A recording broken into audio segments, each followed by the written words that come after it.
할렐루야. 성경을 읽다 보면 그냥 가끔 우리 마음속에 이건 패스 이럴 때 있지 않습니까? 지키기 너무 힘든 말씀이라서 이건 말도 안 돼. 이럴 순 없어. 라고 하는 그런 말씀들이 가끔 등장합니다. 근데 우리는 굉장히 그걸 자연스럽게 패스해요. 읽으면서도 좋은 말씀이지. 좋은 얘기지. 그 내용 중에 오늘 가장 우리가 잘 넘겼던, 가장 쉽게 패스했던 내용이 바로 오늘 본문에 있었던 내용인 것 같아요. 예수님은 2000년 전에 오셨기 때문에 세상을 너무 모르신다.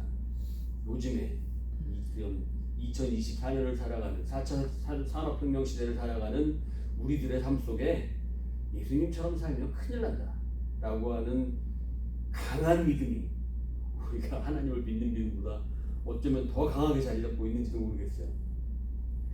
예수님이 어떤 분이실까? 예수님은 정말 그렇게 이상적으로 하늘에서 살아가시는 분이니까 우리 삶을 너무 모르시기 때문에 하셨던 말씀일까? 예수님은 어떻게 사셨을까요? 예수님의 일생을 한번 우리가 생각해 보면 예수님 일생은 이렇습니다. 태어날 때부터 헤로드 왕이 왕으로 태어난 아이가 있다고 그러니까 다 죽이라고 그래갖고 도망다녔죠. 태어나면서부터 아주 죽임을 피해 다녔어요. 그러다가 그 피해 다닌 것 자체가 난민이었죠. 베들레헴은요 유대 땅에서 가장 남쪽이에요. 말하자면 제주도변 땅 끝 마라도에서 태어나셨는데 갈릴리로 이주하셨어요. 백두산을 넘어가셨어. 압록강 넘어서 중국 땅에 있듯이 그렇게 갈릴리 땅, 유대 땅이 아닙니다. 갈릴리는 유대 땅을 넘어선 그 북쪽 땅까지 가신 거예요. 가장 남쪽에서 가장 북쪽으로 올라가신 거예요. 거의 그렇게 하셨고, 역시 그렇기 때문에 이주자들, 난민들은 땅을 못 가지죠. 땅이 주어진 게 없습니다. 그러니까 땅이 없으면 할 수 있는 일이 농사를 지을 수 없으니까 노동자밖에 못해요. 그것도 일용직 노동자죠. 그래서 아빠의 직업이 우리가 잘 아는 대로 목수였던 거죠. 그리고 예수님도 목수였던 겁니다. 땅을 못 가진 사람들은 저렇게 일할 수밖에 없어요. 굉장히 힘들고 고된 일들을 할 수밖에 없습니다. 공생의 줄기에도 예수님 말씀하셨죠. 여우도 머리 둘 곳이 있고 새도 자기 뿔이 있는데 여우도 뿔이 있고 새도 머리 둘 곳이 있는데 나는 머리 둘 곳이 없다. 이렇게 말씀하시면서 예수님은 그 많은 사람들이 쫓아다니고 추종하고 있는데도 불구하고 너무 피곤해하셨고 너무 힘든 인생을 살아가셨습니다. 그러다가 결국 잡히셨고 고난받으시고 십자가에 달리셨습니다.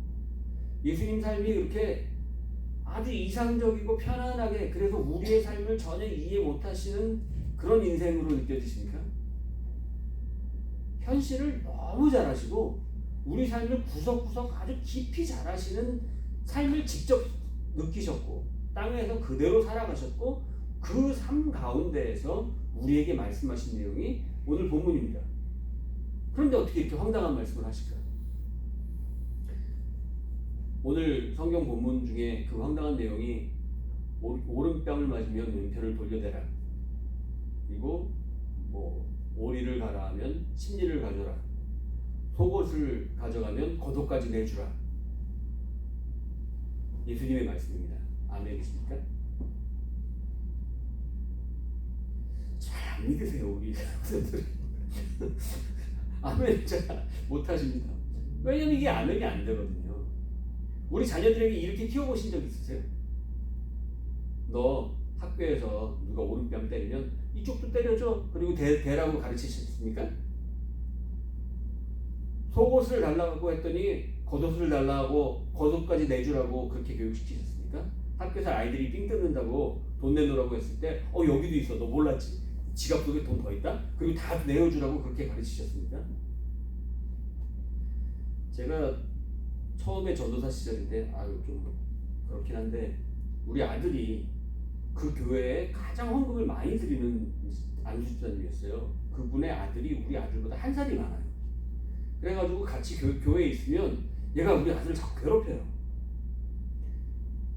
자꾸 괴롭히다가 점점 심해지는 것 같아서 제가 어느 날 우리 아들에게 말했습니다. 너 다음에 그 형이 그러면 다른 데 말고 가만히 있다가 주먹 꼭 쥐고 코를 콱 때려줘. 전도사 때리자 목사한테 아니고 코를 콱 때리고 했어요. 그랬더니 정말로 이렇게 괴롭히는 거 제 눈에 딱 그 두 장면이 보였어요. 우리 아들이 저를 딱 쳐다보더라고요. 딱 했더니 얘가 팍 때렸어요. 뭐 세게 막 이렇게 대대로 때리지 않고 그냥 이렇게 오픈브로로 코를 딱 때려줬는데 그 아이 때 코를 맞으면 눈물이 핑 돌면서 확 이렇게 깨잖아요. 그 후로는 이 아이가 건드리지 못합니다. 우리 아들한테 전혀 건드리지 않았어요. 전 속이 너무 시원했거든요. 그렇지 이거지 보여줘야 돼. 뭐 이런 마음을 가졌어요. 이게 뭐 오른뺨 때리라고 했더니 왼편도 돌려대라고 자식한테 교육 그렇게 안 되던데요. 학교 다닐 때 삥 뜯기는데 돈 더 주라고 괴롭히는데 왕따 당하는데 고맙다고 이렇게 인정하면서 날 더 괴롭혀달라고 하진 않, 그렇게 교육시켜주진 않던데요. 학교, 제가 전에 있던 교회에 청소년들이 많이 있었으니까 학교에서 따돌림 당하고 이렇게 고통당하는 아이들이 있었어요. 학교 가가지고 다 그냥 뒤집어 엎고 때려주고 싶더라고요. 왜냐면 내 새끼들이니까. 그런데 이걸 걔네들 보고 설교 시간에 예수님은 이렇게 말씀하셨어. 이러면 하나님이 나중에 다 갚아주실 거야. 이렇게 말하기에는 걔네들이 당하는 게 너무 힘들고 어려웠거든요. 정말 그 어린아이들이 어디까지 그렇게 하는지 우리가 상상을 초월합니다. 변기 속에 막 얼굴 쳐박고요. 그 변기 속에 있는 물 마시게 하고요. 뭐 정말 괴롭히는 게 사람으로서 할 수 있는 그런 것들이 아닙니다. 그런 행동들을 하고 있는데 이걸 그래도 다 예수님께서 참 말씀하셨으니까 우리는 그렇게 살아가야 돼. 그게 예수님을 잘 믿는 방법이야. 이게 영 마음에 안 들더라고요. 예수님께서 하신 말씀인데도 아멘이 안 되더라고요. 여러분은 이 문제를 어떻게 해결하셨습니까? 저처럼 해결하셨습니까? 아니면 정말 그냥 예수님 말씀대로 해결하셨습니까? 제가 거의 확신하는데 예수님 말씀대로는 안 하셨을 거예요. 그런데 말이죠. 오늘 속이 좀 시원한 말씀을 나눠보도록 하겠습니다. 예수님 말씀이 어떤 내용인지. 먼저 오늘 성경을 보니까 너희는 눈은 눈으로 이는 이로 갚으라 라는 것을 너희가 들었다. 이것은 유대인들이 아주 잘 알고 있는 내용입니다. 눈은 눈으로 갚으라. 이거는 동해보복법이라고 해서 같은 해를 당했을 때 똑같은 것으로 보복하는 법이 정해져 있습니다. 그러니까 내가 만약에 누구에게 이렇게 지나가다가 누가 이렇게 막 칼을 휘두르다가 내 팔을 탁 찔렀어요. 제가 어렸을 때 우리 형이 막 이렇게 방망이 가지고 빙빙 돌고 있는데 근처에 갔다가 머리를 딱 맞아가지고 이만하게 혹이 났어요. 머리에 가운데. 그러면 어떻게 해야 되냐면 제가 다시 빙빙 돌려서 형을 거기에 맞춰야 됩니다. 이게 동해보복법이에요. 내가 그럴 생각이 없어도 그렇게 갚아야 되는 겁니다. 어떤 사람이 실수로 내 팔을 다치게 해서 내 팔을 잘 이렇게 도려내게 했어요. 그러면 나는 그 사람의 팔을 잘라내야 합니다. 교통사고를 냈어요. 우리 아들을 하늘나라로 보냈어요. 그럼 그 집 아들을 보내야 되는 겁니다. 이게 동해보복법이에요. 어떻게 생각하십니까? 너무 심하다. 참아야지. 내가 손해를 감수해야지. 이렇게 생각하십니까? 그런데 이 법은요, 더 심한 징벌을 막기 위한 법이었다는 거예요. 동해보복법은 아주 정상적인 법 같은데 우리가 입장을 거꾸로 바꿔놓고 생각해 보세요. 여러분들의 딸을 어떤 놈이 들어와서 집안에서 큰 일을 벌렸어요. 어떻게 하겠습니까? 동해보복법 하시겠습니까? 아니면 죽여버리겠습니까? 그러니까 이렇게 그냥 대놓고 얘기하면 그런 놈들은 어떻게 해야지 막 이렇게 나오거든요. 뭐 전라도 얘기로 하면 가위로 오려다가 속에 뭘 꺼내가지고 줄넘기를 해서 뭐 이런 얘기들 하면서 그런 놈들은 아주 그냥 끝장을 내야 된다고 막 얘기를 하거든요. 제 자식을 건드렸다? 동해보복보다 더하게 하고 싶은 게 우리의 감정입니다. 그렇기 때문에 저 법은 그 이상을 하지 못하게 하는 법이에요. 사람들이 대부분 감정을 먹으면 그 이상으로 하게 돼 있거든요. 내 자식이 왕따 당하고 화장실 가서 변기물을 마시고 있고 맨날 맞고 돈 뺏기고 이걸 알았어요. 학교 가서 어떻게 하시겠습니까? 선생님들 말리고 뭐고 없이 그냥 가가지고 어떤 놈이야 그리고 가가지고 막 다 해결해버리지 않겠어요? 정말 감정대로라면, 우리가 속에 드는 마음이라면 진짜 막 그렇게 하면 하죠. 그냥 무제한 보복이 가능하다면 우린 충분히 그렇게 할지도 몰라요. 그 이상의 폭력을 가할 수 있습니다. 그렇기 때문에 저 동해보복법은 사실은 지켜주는 법이었어요. 그러니까 저 이상은 절대 안 돼 라고 하는 법이죠. 폭력이라고 하는 것은 항상 반복이 됩니다. 옛날에 홍콩 무술 영화 성룡 나오고 뭐 이소룡부터 시작해서 성룡, 뭐 원표, 홍룡 뭐 아주 구닥다리 이야기를 하고 있네요. 그 시절의 그 내용들을 보면 다 복수.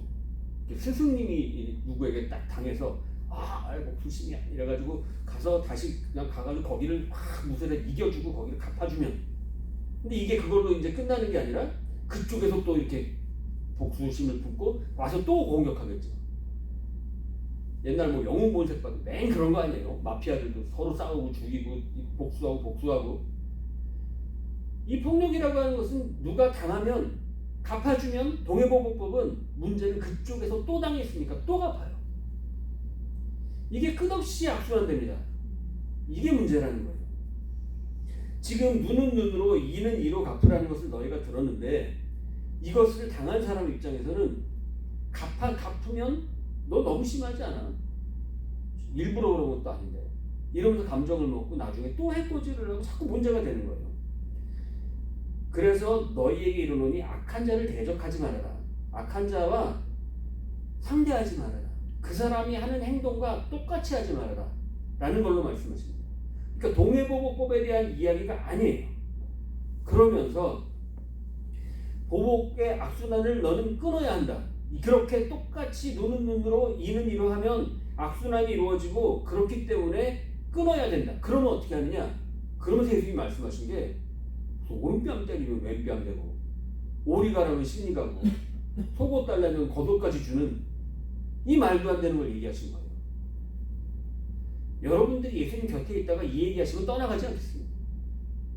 말도 안 되는 말씀을 하세요. 지금 이런 일들을 당한 사람들이 예수님 주변에 있는 거예요. 왜냐하면 예수님 주변에 항상 약한 사람들, 당한 사람들, 피해 입고 힘들고 어렵게 사는 사람들이 모여 있습니다. 그런데 그 주위에 주인이 막 말도 안 되게 가혹하게 노예를 학대하고 낮은 사람들 괴롭히고 그 당시에 여자들이 사람 취급을 못 받았으니까 남자들이 여자들을 아주 우습게 보고 너무 강하게 다스리고 그때도 얘기했지만 예쁜 여자 길에서 보면 여자가 수치니까 내쫓고 이런 말도 안 되는 일이 벌어지는 그런 상황 가운데에서 예수님은 그냥 비굴하게 강자 앞에서 숙여라. 오른쪽 때리면 왼병도 돼. 무조건 용서해줘야 돼. 끝까지 참고 인내하는 게 신앙의 가장 좋은 방법이야 라고 말씀하셨느냐?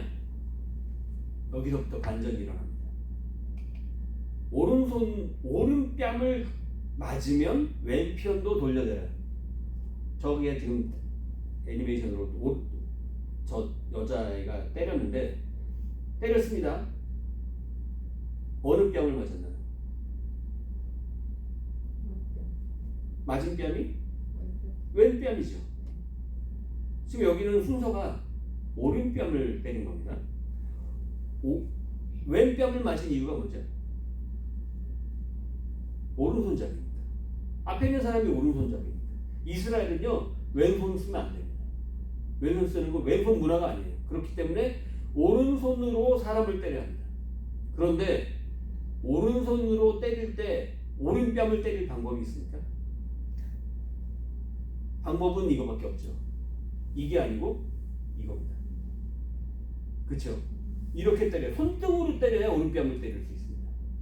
오른뺨을 맞는다는 것은 어떤 상황이냐면 이렇게 오른뺨을 이 손바닥으로 사람을 때리는 건 그냥 다툴 때예요. 그러니까 동등한 관계입니다. 그런데 당시 문화는 손등으로 사람을 때리는 건 모욕입니다. 그렇기 때문에 일반 사람에게 만약에 손바닥으로 사람을 때리면 벌금이 뭐 4만 원이라면 손등으로 때리면 400만 원입니다. 그건 사람을 완전히 모욕한 거니까.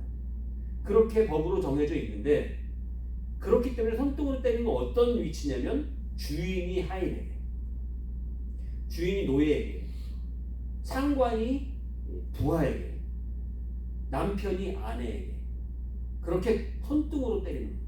그러면 오른 뺨을 맞은 사람은 모두가 다 그냥 윗사람이 때리니까 뒤로 뒷걸음질 쳐서 죄송합니다. 잘못했습니다. 다시는 안 그러겠습니다. 이렇게 하는 게 당시의 문화였습니다. 예수님 주위에 있는 사람들은 오른 뺨을 맞는 사람들이 다 어떻게 맞는지 다 알고 있어요.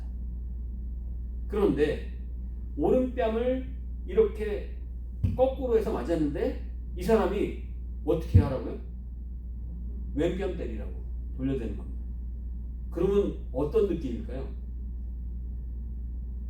왼뺨을 때리려면 어떻게 해야 돼요? 이렇게 때려야죠. 손등으로 때렸더니 나도 사람이에요.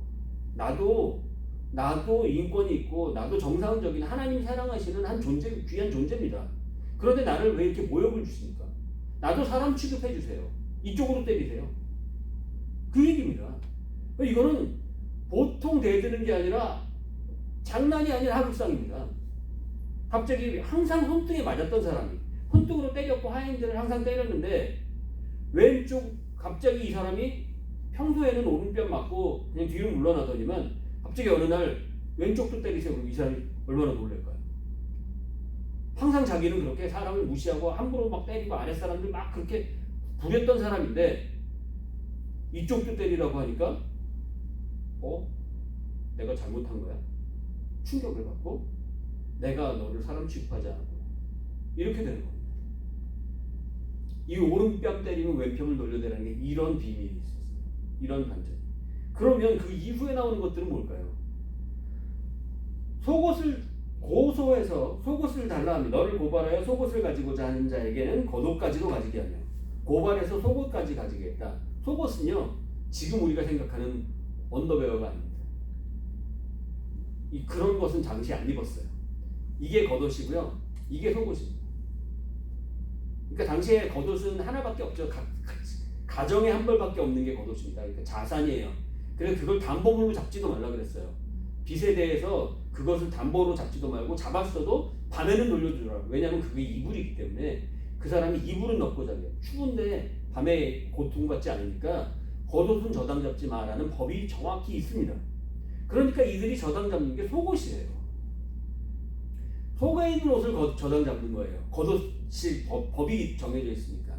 그래서 안에 있는 옷을 잡으려고 하는데 생각해 보세요. 당시에 마을이에요. 촌동네잖아요. 그냥 이스라엘 문화를 생각해 보세요.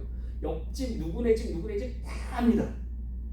우리 옛날 시골에 아주 작은 동네에 누구네 집에 누구 어떤 아이가 언제가 뭐가 있고 누구는 다쳤었는데 옛날 얘기까지 집안 동네 사람들이 다 알아요. 그런데 이 사람이 너무 힘들어서 어떤 사람에게 빚을 얻었어요. 철수 아빠한테 영희 아빠가 빚을 얻었어요. 그런데 철수 아빠가 너 이제는 갚아야지. 보니까 너 돈도 제대로 안 갚고 네 자식들 먹이더라. 너 그렇게 하면 안 돼. 그리고 재판을 거는 거예요. 재판을 걸었더니 영희 아빠는 야 그래도 우리가 이렇게 평생 같이 살고 친구인데 좀 이런 건 봐줘야지. 근데 이 철수 아빠는 전혀 봐주지 않고 속옷을 뺏어버린 거예요. 고발해서. 그러니까 이런 상황일 때 예수님 말씀이 어떻게 해요? 속옷이 없어요. 그럼 겉옷으로 가리고 가야 되잖아요. 그런데 저 재판 사람들 제일 많은 광장, 제일 중심 모여있는 그 마당에 재판을 받고 겉옷까지 벗어요. 겉옷까지 줘버려요. 그러면 이 사람 빨가벗은 거예요. 동네 사람들 다 아는데 서로 다 아는 거. 옆집 아줌마, 옆 건너편 아줌마들 다 아는데 빨가벗고 집으로 가요. 그러면 사람들이 얼레리 꼴레리 하는데 이게 영희 아빠의 수치일까요? 철수 아빠의 수치일까요? 어떻게 그 철수 아빠는 영희 아빠를 껍질을 다 벗겨? 아무리 그렇다고 해도 그렇게 살면 안 되지. 너무한 거 아니야? 모두가 철수 아빠를 손가락 잡고. 이 사람이 빨가벗고 집에 갔다는 게 수치가 아니라 그렇게 양심 없이 인정 없이 그 잘 아는 가까운 사람 하나를 가까운 자기 지인이죠. 그런 사람을 괴롭힌 것 자체를 모두가 손가락질합니다. 예수님은 그 얘기를 하신 거예요. 일방적으로 당하고 고통받으라는 얘기가 아니라 완전히 이거는 대놓고 그렇게 살지 말아라 라는 얘기를 하는 거예요. 그러면 여기서 마지막 거. 오리를 가라면 신의를 가지고. 그런데 여기 보니까 억지로 오리를 가게 하거든. 이때 억지로 오리를 가게 하는 게 누구였냐면요. 로마 군인들이에요. 그 예수님 십자가 지실 때 갑자기 구레네 시몬 잡아다가 십자가 지라고 그러죠. 이게 로마인들이 그냥 아무 때나 착출해서 짐들 들게 하는 게 있었어요. 그런데 로마 군법은 굉장히 엄합니다. 뭐냐면 오리까지만 짐지게 해. 그 이상을 짐지게 하는 건 무리야. 그러니까 네가 한 사람 이렇게 데려 끌고 나올 수는 있는데 그 사람이 딱 오리만 가게 해줘. 그러니까 사람들이 이 일에 지긋지긋해요. 가뜩이나 우리를 괴롭히고 있는 이 로마 군인들이 있는데 그들이 막 우리 갑자기 오리를 끌고 가서 짐들게 하니까 짜증나죠. 그러니까 이게 모든 국민들의 스트레스였어요. 예수님 주변에 있는 사람들이 다 이 부분이 너무 짜증나는 일이었는데 억지로 오리를 가게 하거든 그 사람과 신리를 동행하고 로마 군법으로 오리를 더 가게 하면요 군인 큰일 납니다. 군대법에 회부돼서 아주 큰 징벌을 받게 돼요. 그런데 갑자기 오리를 딱 가고 이제 내려놔 다 됐어 그랬더니 나 아직 힘 좋아요? 나 갈래요? 나 심리 갈 수 있어요. 내가 갈래. 이러면 로마 군인이 기겁을 하는 겁니다. 야 안 돼. 날 물 먹일 일 있어? 너 그러지 마. 이렇게 되는 거예요. 이 세 가지가요. 우리는 다 완전히 예수님이 무슨 우리 보고 바보되라는 얘기야? 우리 보고 끔찍한 고통을 당하고 있는데 이것에서 완전히 하나님이 다 갚아주시니까 너무 세상을 모르셔. 낭만적이셔. 이런 말씀이 아니었다는 거죠. 예수님은 당시에 십자가형을 당하신 세상에 당당히 마주서셔서 가장 끔찍한 처벌까지 받으신 세상에 마주선 분이었습니다. 악한 일에 전혀 뒤돌아서지 않으셨고 사람을 사람 취급하지 않는 가장 못된 행동, 하나님이 가장 인정할 수 없는 것, 사람이 사람을 사람 취급하지 않는 것. 그 사람이 어떤 모습이든 간에 그 사람은 천하보다 귀중한 한 사람이고 내가 가장 사랑해서 그 사람에게 내 생명을 다 내어주고 십자가를 질 수 있는 그 한 사람이라는 것이 망가질 때 하나님은 제일 분노하시고 가장 싫어하신다는 거예요. 예수님은 바로 이 문화 가운데에서 이 말씀을 하신 겁니다. 그러니까 이 예수님의 말씀을 들었을 때 사람들은 막 낄낄대고 웃었을 거예요. 우리는 막 인상 쓰고 예수님 왜 저러셔? 세상 모르는 이야기를 하셔? 라고 했는데 저렇게 말씀을 해주시면서 이어서 하셨던 말씀이 원수를 사랑하라 이 말씀을 하신 거예요. 우리는 저 말이 뒤에 나오니까 더더욱이나 막 스트레스에 극으로 치닫는 거예요. 점점 무슨 이렇게 놀이동산에 열차 떨어지기 전으로 척척척 올라가듯이 계속 스트레스가 올라가고 있어요. 원수를 사랑하라 하니까 모르겠어 그렇게 떨어지듯이 우리는 못해.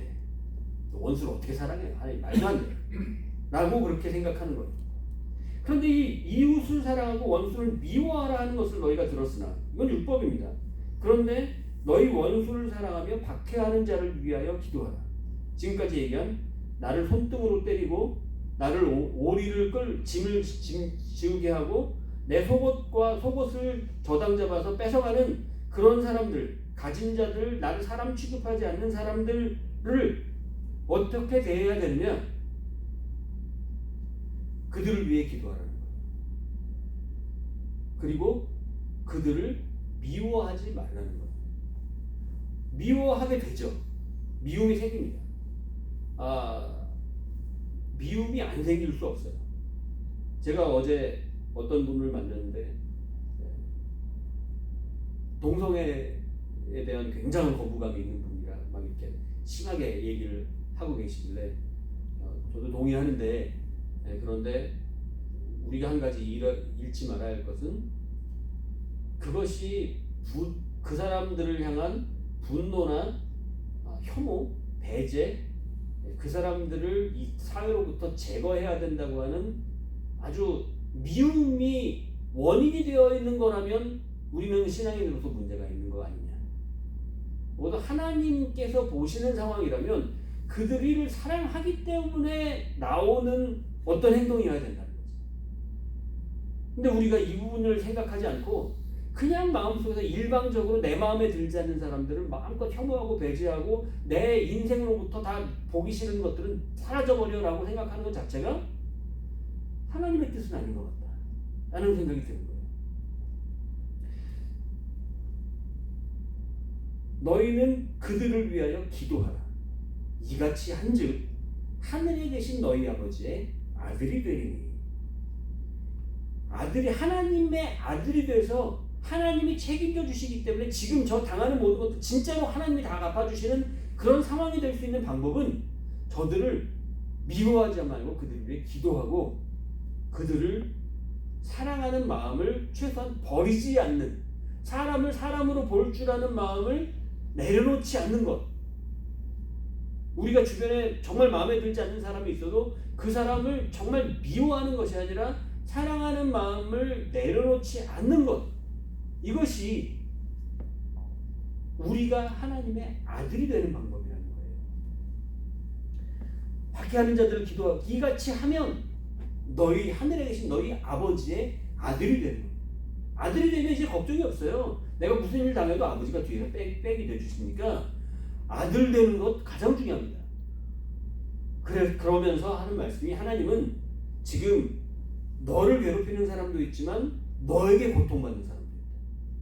그래서 악인, 선인, 너희가 생각할 때는 그들은 멸망받아야 하고 저주받아야 하고 다 죽어야 되고 이렇게 생각할지 모르지만 그 모든 자들에게 같은 비를 내려주시고 같은 사랑의 대상이다. 그러니 너희가 사랑하는 자를 사랑하면 무슨 상이 있으며 세리도 이같이 한다. 형제에게만 무난하면 남보다 더하는 것이 무엇이냐? 이방인들도 이같이 한다. 이 말이 이렇게 해서 나오는 얘기입니다. 그러므로 라고 하면서 존엄을 지키라. 예수님께서 지금 사람을 사람으로 보는 것에 대한 이야기를 하시면서 너 스스로도 존엄을 지켜라. 너가 오른뺨을 손등으로 맞으면 왼편도 돌려대면서 나도 사람입니다 라고 다른 사람이 사람을 무시하는 행동을 그대로 넘기지 말으라 라는 말씀도 하고 있는 거예요. 이 사회에서 사람을 사람으로 보지 않는 악한 행동들, 정의가 사라지고 불의가 행해져서 고통받는 사람들이 이 땅에 주어질 때 그것을 가로막고 그들을 마주서는 그 행동들을 해야 한다는 겁니다. 비굴해지지 말라는 거예요. 그 사람들이 나보다 강자고 그 사람들이 힘을 가지고 있고 권력자들이라고 해서 그들 앞에 무릎 꿇지 말라는 거예요. 내가 천하보다 귀히 여기는 한 사람이 바로 너고 고통받고 있는 그 사람들이다. 그러니 너는 사람을 사람으로 봐라. 무조건적으로 용서를 남발하는 말도 아니고 그들에게 주어지는 폭력을 중단시키고 악순환의 고리를 끊어버리고 그래서 이런 일들을 통해 너는 나의 아들이 되고 그래서 내가 책임질 수 있는 모든 사람 그런 사람이 되라. 그래서 할 일이 바로 48절에 나오는 앞에 나왔던 48절 다 같이 읽어보겠습니다. 시작. 그러므로 하늘에 계신 너희 아버지의 온전하신 같이 너희도 온전하라. 이것만 하면 된다는 거예요. 이게 전부예요. 그런데 여기서 또 한방 매기시네. 제일 안 되는 얘기를 하시잖아요. 원수 사랑까지는 하겠어. 하려면 하겠어. 뭐 하나님 아버지의 온전하심과 같이 너희도 온전하라? 이건 안 되는 거잖아요. 이게 완전 끝에 가서 아주 도장을 찍으시네. 그러면 여기서 생각해 볼 일이 있어요. 왜 이 말씀을 하시지? 저 온전하심, 하늘에 계신 너희 아버지의 온전하심은 대체 뭐지? 뭐가 온전하신 거지? 말씀으로 천지를 창조하시고 온 세상을 말씀으로 지으시는 그런 온전하심, 그건 능력이고 그건 전능이고, 하나님의 온전은 뭘까요? 모든 것에 대한 전부, 하나님의 전부는 뭘까요? 여러분들은 하나님의 전부가 뭐라고 생각하십니까? 온전이 뭘까요? 저는 성경 속에서 하나님의 온전, 전부를 아무리 봐도 이것으로 표현합니다. 사랑이고 생명입니다. 하나님의 온전하심은 사랑이에요. 사람 하나를 보고 그 사람 하나가 천하보다 귀해서 내 생명 내어주려고 와서 십자가 지는 하나님의 그 마음이 온전이에요. 온전하신 것 같이 너희도 온전하라. 사람을 사람으로 보고 사람을 소중히 여기고 천하보다 귀한 내 생명을 주고도 바꿀 수 없는 그 소중한 한 사람 때문에 뭐 내 목숨을 거는, 지금 너 옆에 있는 사람들이 그렇게 우스운 사람들 아니야. 나와 생명을 맞바꾼 하나님 같은 소중한 존재야 라고 하는 것이, 그러니 제발 사람을 사람으로 봐줘. 너 주위에 사람을 사람으로 보지 않는, 대체 누구를 사람으로 안 보고 있니? 어떤 사람들이 너에게 사람으로 안 보이니? 저는 오히려 약하고 힘든 사람들보다 가지고 위에서 부리는 사람들이 사람으로 안 보일 때가 많이 있긴 한데, 어찌됐건 사람은 사람이에요. 미움을 전제로 살아갈 수는 없다는 거예요. 우리의 삶 가운데서 그들을 배제시키고 살 수는 없다는 거예요. 벌을 받았으면, 남들을 괴롭혔으면 그거에 대한 증거를 받고 잘못을 회개할 수 있는 기회를 주는 것 정상적인 것이고, 그러나 그렇기 때문에 사랑은 사랑으로 지키고 온전하라는 거예요. 이것이 온전이었습니다. 완벽하라는 게 아니고 적어도 옆에 있는 사람을 사람으로 보아라. 이것이 온전하라라는 거였어요. 예수님은 지금 산상수훈에서 하나님의 나라를 이야기하면서 계속 쭉 말씀하시는 중에 그냥 우리는 거기에서 팔복에는 어떤 사람은 무슨 복을 받고 뭐 이렇게 말씀 하나하나 가지고 그걸 따라오려고 하는데, 그게 아니라 적어도 이 모든 이야기는 하나님의 나라에서 통용되는 하나님의 법칙, 사람은 천하보다 귀한 한 생명이에요. 무엇과도 바꿀 수 없어. 그러니 그들이 고통받을 때 그들을 외면하지 마. 그들이 마음이 상해 있을 때 그들을 치유하고 회복시켜야만 해. 내 품에 안겨 다시 돌아올 수 있도록 너희가 이끌어와야만 해. 세상에 하나님의 의가 펼쳐지고 공의가 세워질 수 있도록 너희는 억울하게 고통받고 손등으로 맞으면서도 사람 취급 못 받는 그 안타까운 사람들을 너희는 그들을 돌보고 그들의 편에 서줘야 해. 그것이 바로 온전하심과 같이 너희도 온전하라 라는 말씀입니다. 어떻게 온전할 수 있어? 바로 이 부분입니다. 사람을 사람으로 볼 줄 아는 것. 하나님은 사람을 사람으로 보시는데 우리가 사람을 사람으로 안 봅니다. 나보다 낮은 사람들로, 나보다 우스운 존재로 여기고 짓밟고 눈 아래 깔아 뭉개면서 살아갈 때가 얼마나 많은지. 온전할 수 있느냐? 온전할 수 있습니다. 우리의 삶 속에서 정말 어렵게 살아가는 그들을 향해 품으시기 바랍니다. 사망의